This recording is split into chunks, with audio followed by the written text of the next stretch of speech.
फिर भी मूसा को संदेह था। अगर वे मेरी बात न माने तो? तब परमेश्वर ने मूसा को 3 चमत्कारी चिन्ह दिए ताकि वह इस्राएलियों और फिरौन को यह साबित कर सके कि परमेश्वर ने उसे भेजा है। 1, लाठी का सांप बन जाना। मूसा से पूछा कि उसके हाथ में क्या है। मूसा ने उत्तर दिया, एक लाठी। तब परमेश्वर ने कहा, इसे जमीन पर डाल। जैसे ही मूसा ने लाठी जमीन पर डाली, वह एक सांप में बदल गई। जब परमेश्वर ने मूसा से उसे पूंछ से पकड़ा तो वह फिर से लाठी बन गई।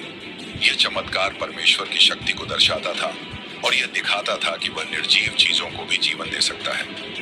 2, को जाना और ठीक हो जाना। परमेश्वर ने मूसा से कहा कि वह अपना हाथ अपनी छाती पर रखे। जब मूसा ने ऐसा किया और फिर हाथ निकाला तो वह सफेद कोढ़ से भर चुका था। फिर परमेश्वर ने कहा कि वह दोबारा अपना हाथ अपनी छाती पर रखे।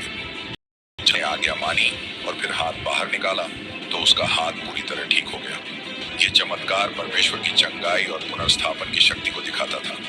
3, पानी का खून में बदल जाना। परमेश्वर ने मूसा से कहा कि यदि लोग पहले 2 चिन्हों पर विश्वास न करें तो वह यह तीसरा चमत्कार दिखाए। मूसा को नील नदी से पानी लेकर जमीन पर गिराना था। जैसे ही पानी जमीन पर गिरता वह खून में बदल जाता। यह चमत्कार यह दर्शाने के लिए था कि परमेश्वर मिस्र की नदियों पर भी और न्याय कर सकता है।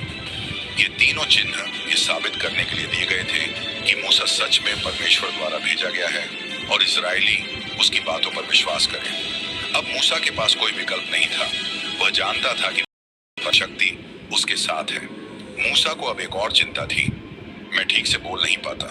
परमेश्वर ने उत्तर दिया, तेरा भाई हारून तेरा सहायक बनेगा, वह तेरे लिए बोलेगा और तू उसे मार्गदर्शन देगा।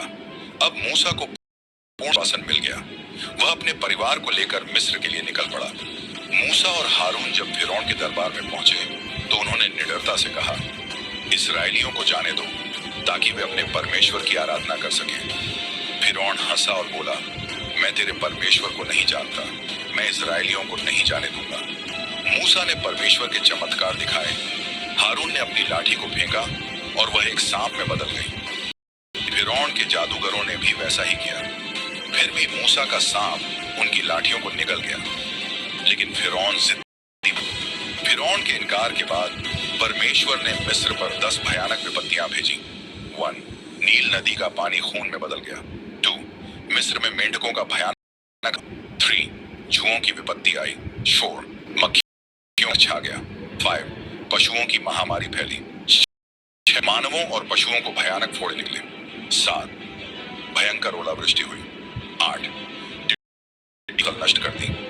9, 3 दिन तक घना अंधकार छाया रहा।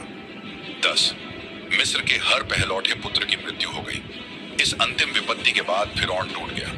उसने मूसा को बुलाया और कहा, जाओ इस्राएलियों से चले जाओ। मूसा इस्राएलियों को लेकर मिस्र से निकल पड़ा, लेकिन फिरौन ने अपना मन बदल लिया और अपनी सेना को मूसा के पीछे भेजा। जब इस्राएली लोग लाल समुद्र के किनारे पहुंचे तो वे घबरा गए। आगे समुद्र था, पीछे फिरौन की सेना। मूसा ने विश्वास के साथ अपनी लाठी समुद्र की ओर उठाई और फिर समुद्र 2 भागों में बंट गया।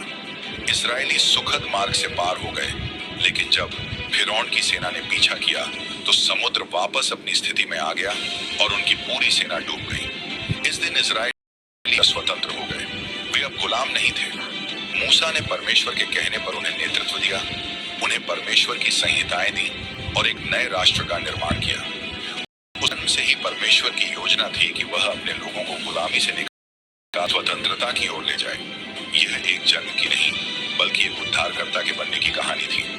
तो मित्रों, इस वीडियो में इतना ही। यह कहानी आपको कैसी लगी हमें कमेंट में जरूर बताएं और इस वीडियो को शेयर करें। हम बाइबल ट्यूब को सब्सक्राइब करें